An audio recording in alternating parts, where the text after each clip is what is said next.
Testing, testing, 1, 2, 3. You're going to have to probably get a little closer. Okay. Testing, testing, 1, 2, 3. Welcome to Skating Unfiltered. Yay. Actually, I should say, welcome to Skating Unfiltered with Jasmine Foster and Coach Jeff. It's actually Jazzy Foster. Oh, it's Jazzy Foster? Yeah. Coach Jeff, I'm her dad, just in case you guys didn't know. Presented by Foster Inline. Presented by Foster Inline, which, believe it or not, a lot of people don't know that I'm your dad sometimes. Yeah, they think you're my grandfather. Oh, okay. They think Justin's my dad when they see, like, my brother. Oh, okay. Can I bring my water with you? Sometimes I didn't know that. Well, are we on the air? Yeah, we're okay, recording. We're talking right now. So, welcome to our little program. Believe it or not, Jasmine and I have been kicking around for about a year and a half. Really wanted to get involved in it once I retired from Xerox, which it looks like it's going to happen. And I need something to do. And some people asked, about it, and I really didn't have an interest. Wanted to do something really, didn't want to do what everybody else is doing. John Rogers does a great thing, and really enjoy his page. But there's some topics that come on his page that some people want to talk about. And I found out in texting, some people, it loses its content. Some people get very upset and think that you're attacking their ideas. So we'll just look around, like in Skater's Choice, inline speed skating, and pick up some topics that some people might want to talk about. A lot of people do not know what goes on in the board meetings, for instance. They don't have time to read the minutes. I happen to read the minutes and go over them, and then I have questions about some of the things. And a lot of other people, when the changes come about, they wonder how that happened. Some people don't understand the process. There's a lot of good questions on the USARS and USRSS is coaches' pages that people ask. And, it'd be good discussion. We're going to talk about both organizations and the changes that they both propose, positive, negative, just try to explain them. Talk a little bit about skating and, what's going on. I guess we just got back from Emerald Coast, and congratulations, Jasmine, for having a good time. And our team did get the High Point Award, which we were pretty surprised about. It was pretty cool. Mm-hmm. Congratulations, Mike Godin, Chad Fletcher, Mike Lambert, all the people that help us coach our club. And congratulations to everybody else who skated as well. I mean, if you brought a medal home or didn't bring a medal home, no matter what, you skated a race that's probably going to be one of the biggest ones, if not the biggest one of the year besides nationals. So it was a hard meet, and everyone got through it. There were a little, bumps and bruises, some falls, and we hope for a speedy recovery for everyone that did fall, couldn't compete for the rest of the portion of the meet. But congratulations goes out to everybody who skated it. Yeah, it was an excellent contest. The floor was great. Dave and Tracy do an excellent job. People in the middle. My wife's working there. Tammy's working from the beginning to the end. Harry, I tell you, I got a special shout out to Tracy McBride because she was working her butt off.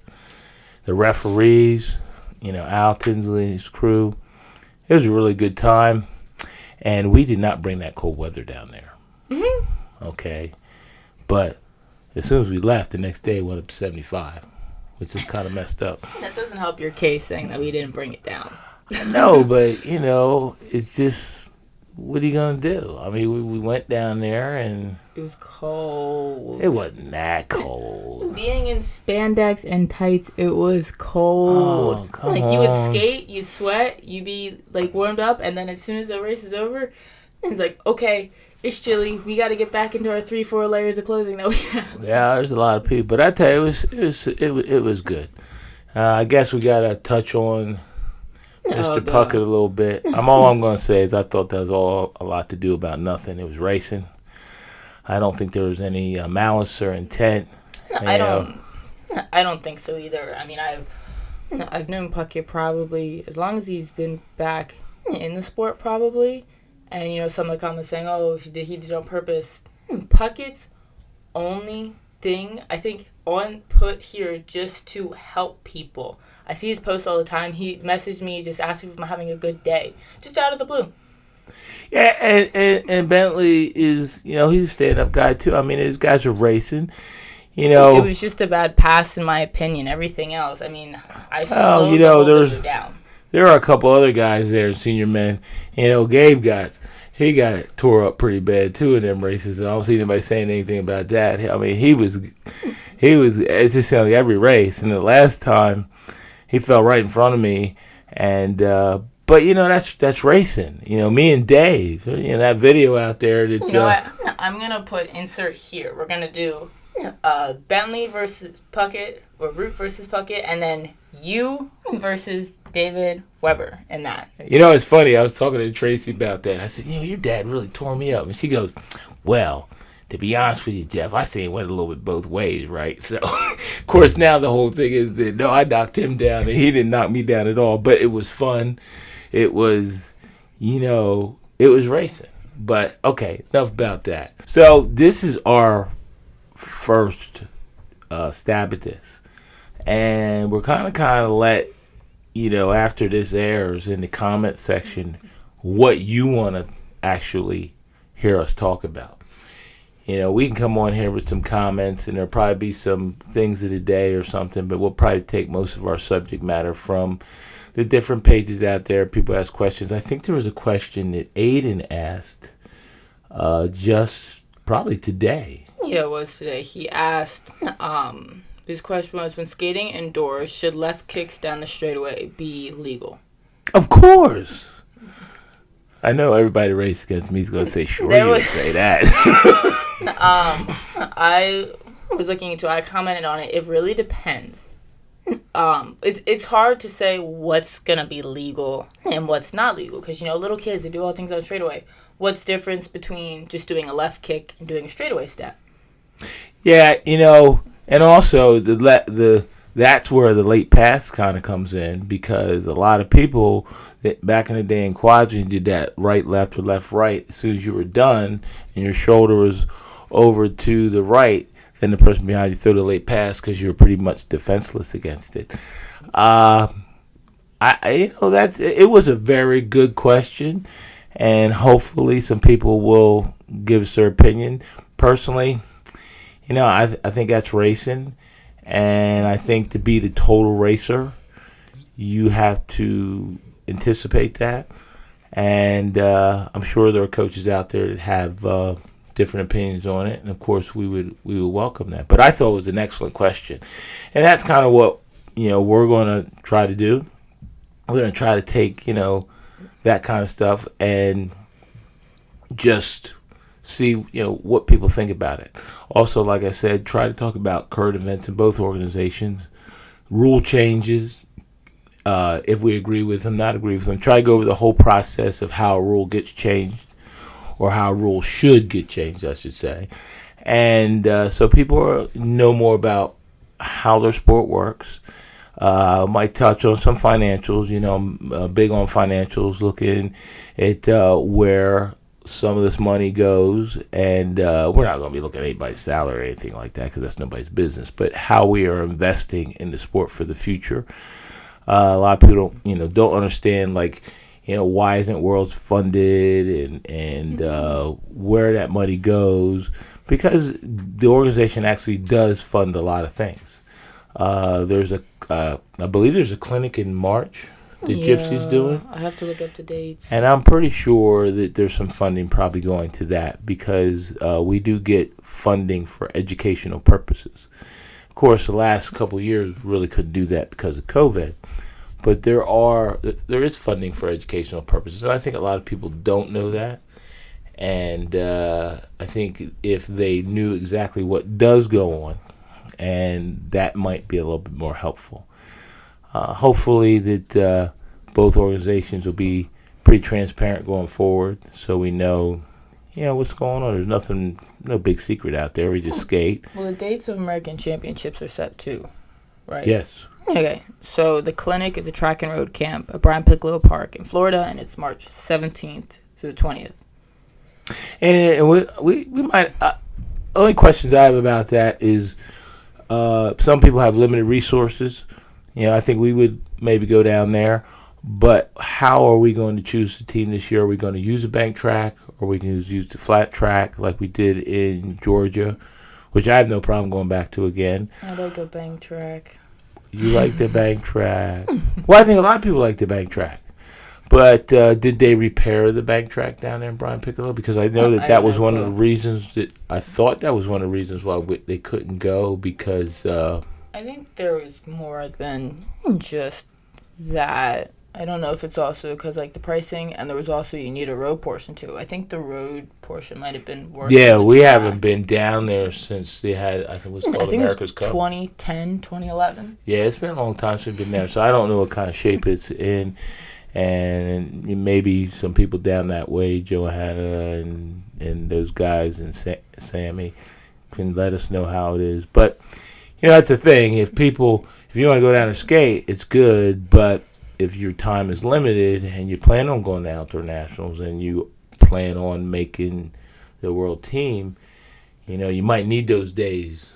Because we don't know when outdoor nationals is yet. We do know indoor nationals, but then we also don't know when Worlds is as well, because usually we base our trials when Worlds is.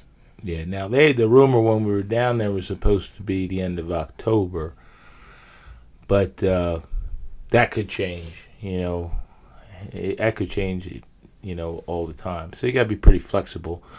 Hopefully, next year it won't be as stressful as far as, people getting their time off, which brings another subject. A lot of people like to, always complain that they don't have enough time and to do the sport, and it is time to train, or just time to get off. Well, I think people have time to train. I mean, when back in the day, I had no problem having time to train. Just go out and train.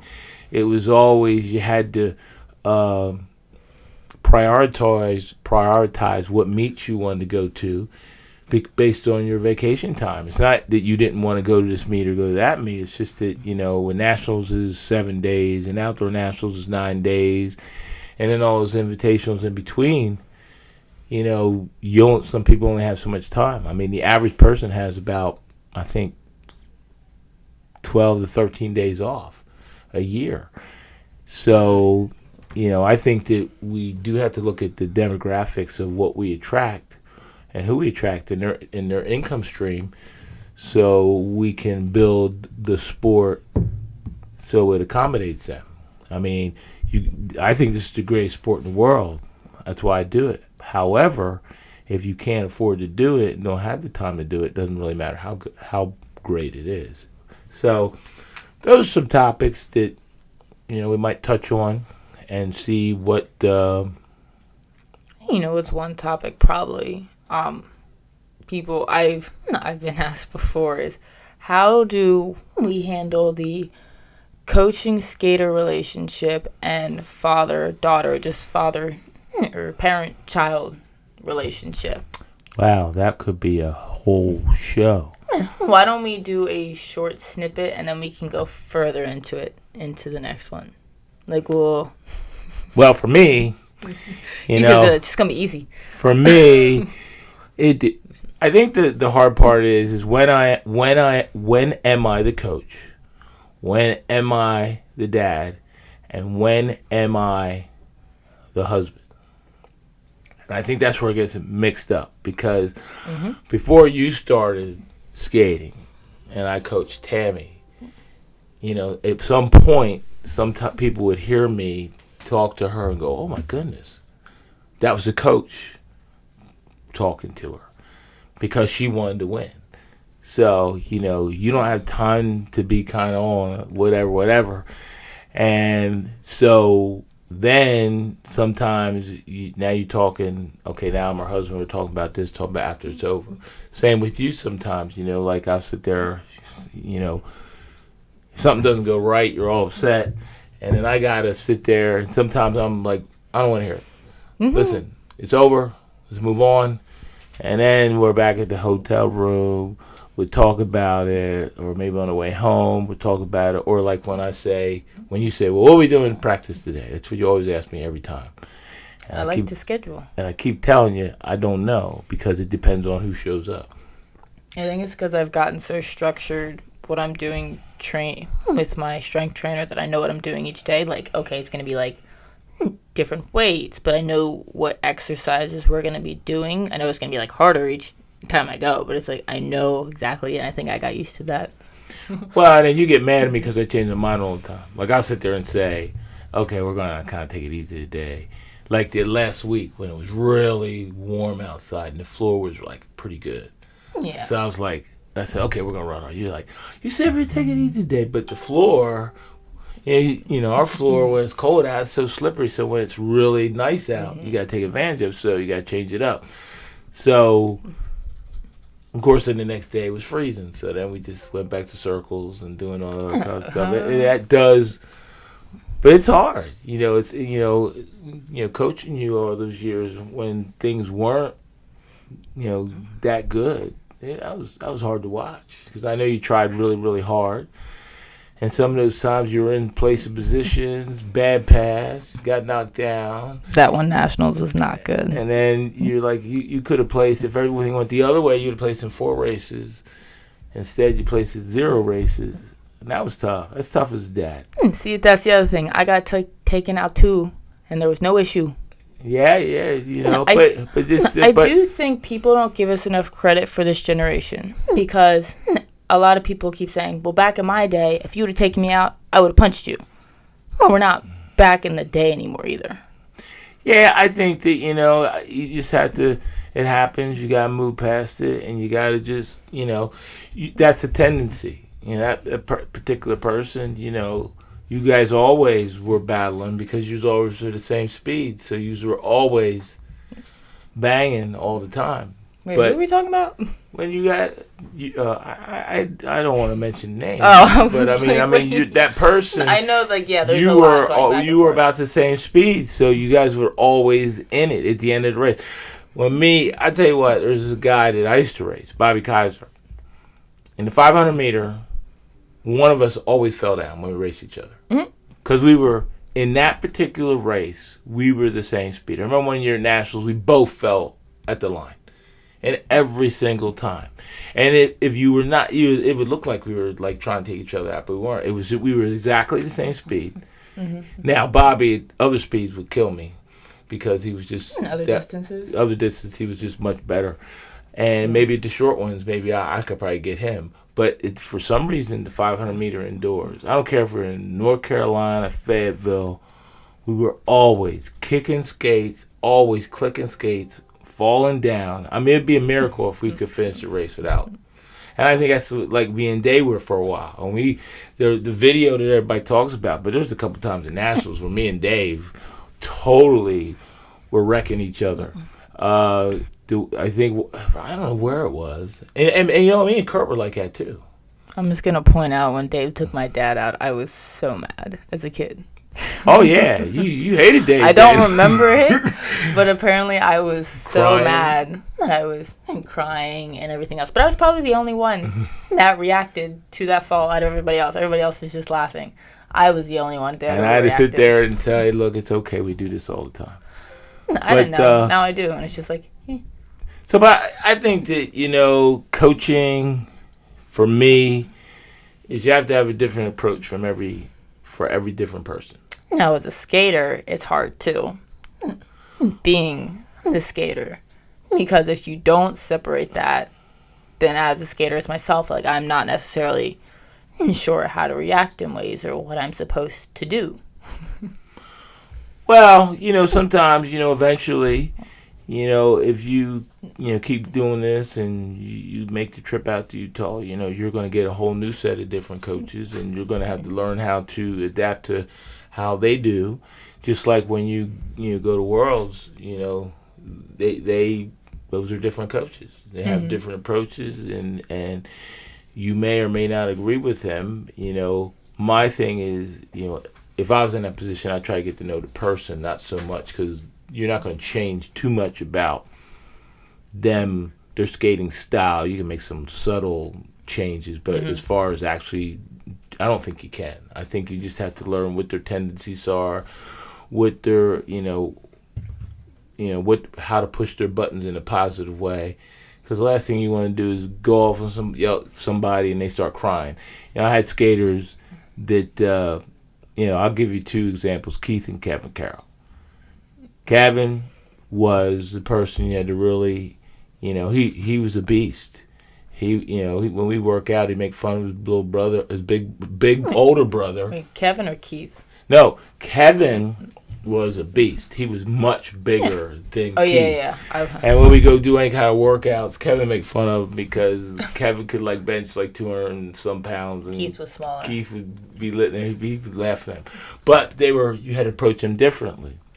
After the race, for instance, you had Kevin go, if something didn't go right, you got to let him get himself together, talk to him later. Keith, however, as soon as the race is over, he's right next to you. No matter, you could be talking and a bunch of people just stand there till you're done, and then he wants to talk about it right away. That's one difference. There's a lot of people that are like that. Some people, they want to know right away. Some people really get upset, and some people, upset right away. And then some people, you just got to let them calm down, talk to them later. Sometimes you can't talk to somebody for maybe a day. But you learn that about your skater. You learn that coaching them. And you build that relationship when you are at practice, when you're pushing them at practice. When people tell me that I just couldn't go, and I'm like, you go faster than that in practice. When we do our practice, when we do the, I don't even know what we call that drill, when we do the time drill. You mean the three-pace burn? Oh, we time everybody, and we have a new fastest time. It's a 3 lap build-up. And a lot of times, they'll do lap times that are pretty incredible. Then he goes to meet. On that floor, maybe, if you hit a 9 second, or even if you hit a 10. Yeah, if you're hitting 9.5, 10 on our floor, boy, you're cruising. So, but sometimes people go to the meets, it's always funny, people say, the floor's slippery. And I'm like, what are you talking about?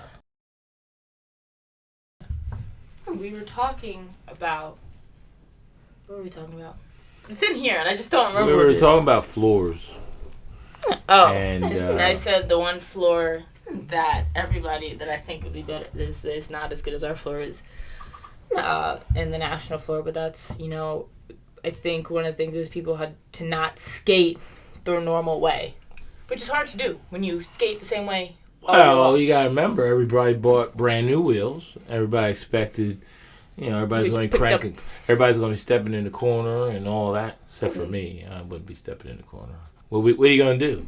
Cancel it and say, okay, we'll come back next week? No, you can't. It was, we had to skate. We worked with what we got, and I give props to everybody. We went out there. We tried to clean the floor. The people, Ross and those guys did the best that they could do, and they consulted with some floor experts that knew more about the floor than anybody else, and they made the best they could make it, and it is what it is. That's what we can do. I have one more topic to cover because it irked me a little bit on social media I'm just going to say in general, social media is not always positive. Everybody knows that. But I think social media has become more negative than positive in the sport. A video being posted, let's say my video is being posted, at this point it's just to get feedback as well as, this is what happens in our sport. But when we try to, let's just say, post something positive, it gets sometimes more negative than positive. And I'm speaking directly about the video in general. I think it was between Puckett,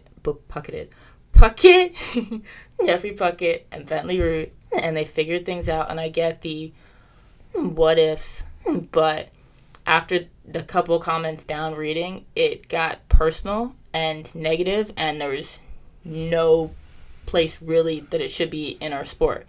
And I get the, talking about it, I get what if someone got hurt. But that's a what if that you have in the sport no matter what it is. It's if I fall by myself, if someone takes me out, or I take them out. But the thing is, I'm not taking them out. It's I passed my, I didn't hold, and then that's it.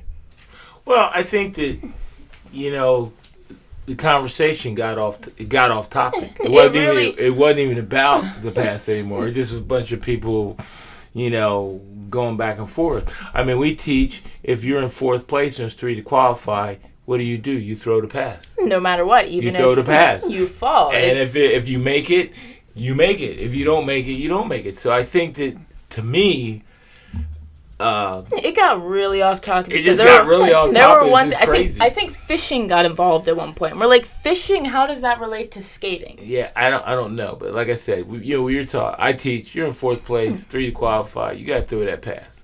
If you don't throw that pass, I'm not gonna be mad at you if you throw the pass and you didn't make it. But if you just sit there in fourth place, I'm going to be upset. And I think most coaches would be upset. No, they will say it was a race and he was like fourth or third. It was the open. I think what bothers me more, and people said this, well, I wasn't there, so I'm going to speak on it a little bit, but not a lot.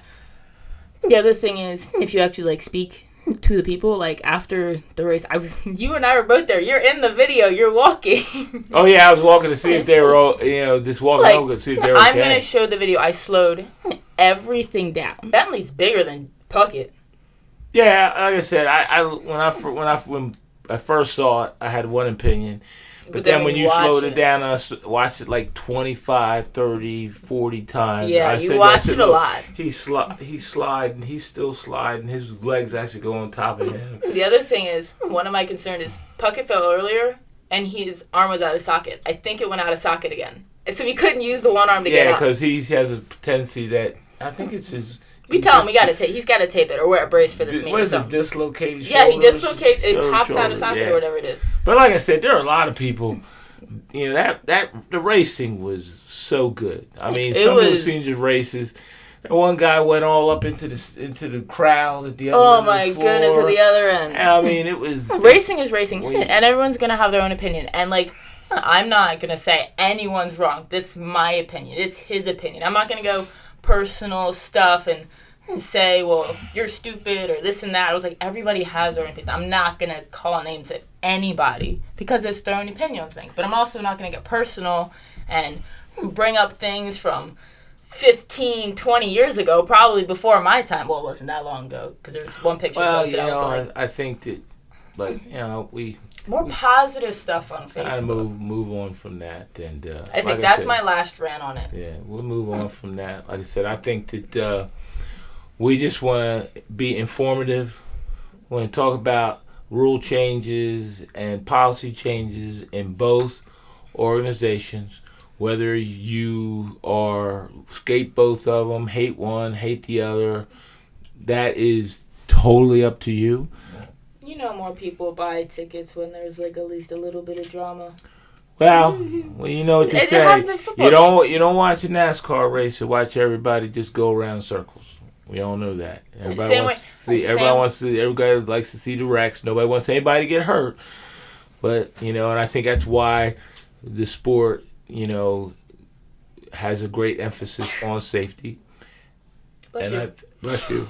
And I think that we need to evolve and tweak. I think we got a good product. I think we just have to let people know about it. And because we got the news down there at Emerald Coast. They came in there, newspaper came in there, so that's going to get some exposure. I think in shows like this one, this is going to be pre-recorded. What's Dustin Puckett's? It's DJ Happiest Hour, isn't it? Yeah, I heard that they were doing something. I saw that. I got a thing on that. And I wish them luck because I know Dustin is even this is Unfiltered, but he's just a funny guy. So. Well, I think that it was post to post on TikTok. Oh, by the way, on TikTok, everybody I was watching it because it came up on my TikTok. The people that were watching and commented on it said, "Oh no, poor Bucket." And they said, "Why'd he throw down the little dude?"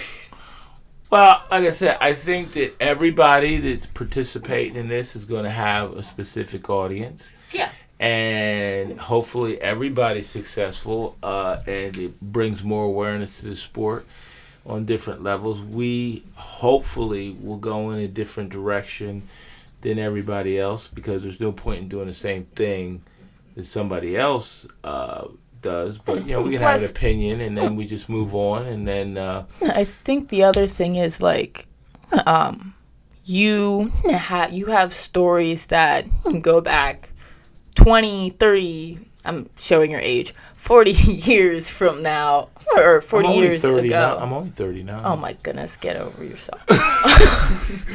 But you have those stories, and then at the same time, like, I'm in it now, still learning, and like Dustin and Puckett. Puckett's still skating. Dustin, I think, is getting back into skating again. They're still very much involved in the sport, so they know. We all know certain different things and ways, so we bring our own perspective into those things. So both like Dustin, Jeffrey Puckett have theirs experiences, we have ours, and we still are like in the sport and can inform on things that we know as of right now. Yeah, when people bring up things, there's no such thing as a stupid question. And like for instance, the time in the rink. Back in the day, I'm saying back in the day, we were in the rink. We were in the rink till 10 o'clock every night, and a lot of people forget there was no novice and there was no divisions past senior. So, I didn't want to be in the rink that long, but I do remember as a competitor being in the rink all that time.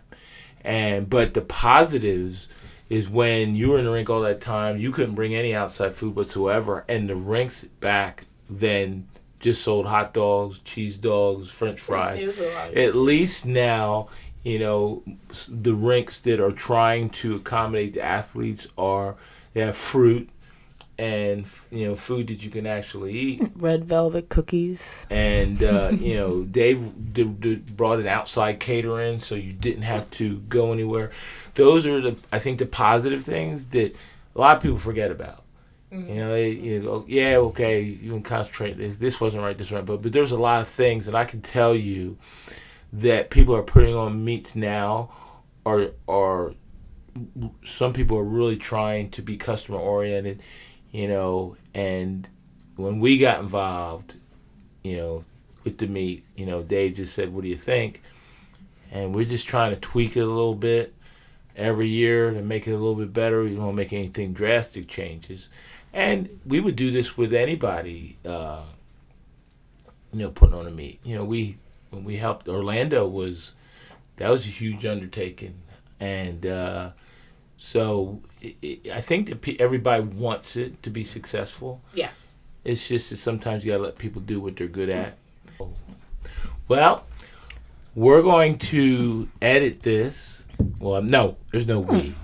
I am going to edit this. And we're going to kind of condense it down, and then I'm just probably going to make it 2 parts. Yeah, and then we're going to see what you guys think, and then we want you to tell us what you want us to talk about. Ask us questions, yes, topics. Bring up topics that you want us to discuss. And then we're going to try to. It's not going to be, we just do it from time to time. We'll see, what happens. If you want us to, maybe we'll go to the rink. I know Jasmine does her, we can talk about starts. We could talk about nutrition. We could talk about weight training. I have a starts tutorial on the USARS YouTube page, or you can go to my YouTube page and scroll down to the bottom and you'll find it under tutorials. We just want to help the sport grow and get information out there. We don't know everything. I definitely don't know everything. I'm still learning. I'm constantly learning. After 40 years of doing this, I'm always learning. I got a couple people that I check in on that are coming up with new drills. Like, my kids, Chris Kiesler, tic-tac-toe, that's the most, everybody wants to play that. Can we do that again? We haven't done that Yes, we can do that again because we're not going to go there for. When what is it? When Andrew and I we get on the line together, that's Yeah, a hard I one. tell you, Chris Kieser's Tic Tac Toe and some other ones that I come fell. out there, and Lenny Morgan with the relay drill. Oh I my mean, goodness, that's Rachel's Lenny, favorite. you She must do the. kill my legs. I mean, it's a wonderful drill. Don't get me wrong, but it kills I my mean, legs. I'm constantly learning. We just want to pass some of that stuff on, and okay, well, I That's. guess we're gonna sign off here. Thanks for listening. Hope it's informative. Yes, do that. Whatever. But I was just saying, see you later, See you skater. later. And Skating Lizzie, unfiltered. Oh my Lizzie goodness, the saying dog. bye bye. The dog. Oh, she was a hit down there. Come on, she was so good. I'm not gonna lie. She was good to a point in some things because like if we left, she would start barking. Oh yeah, but everybody. I mean, to have a dog, all little kids come up Wait, to. that's the most dogs I've seen in a rink in forever. There were a lot of dogs in that rink. But they're pretty much well behaved. They were all well behaved. That's It the was thing. well behaved. I mean, it was fun. It had that family atmosphere. It had that. I think skate needs to get back to that carnival type of deal. No, So I guess we carnival, need but to high keep speed talking. We keep racing. signing I know. off. And then Okay. we keep talking. Okay, now we're gonna leave now. See you later. Bye. Hope you enjoyed it. Don't forget to help out if you want. Comment some topics down below for us to talk about for our next video. I think one topic we should talk about is like the national team training more together because you talked about how the coaches may not know us as well and how to I don't know, how to teach us how to skate on a track better or something. Well, remind me, because if I ever get to that level, I will definitely. I know my approach would probably be way different than everybody else's. Okay, well, we're going to talk to that about it next time. Okay, Bye. bye everybody.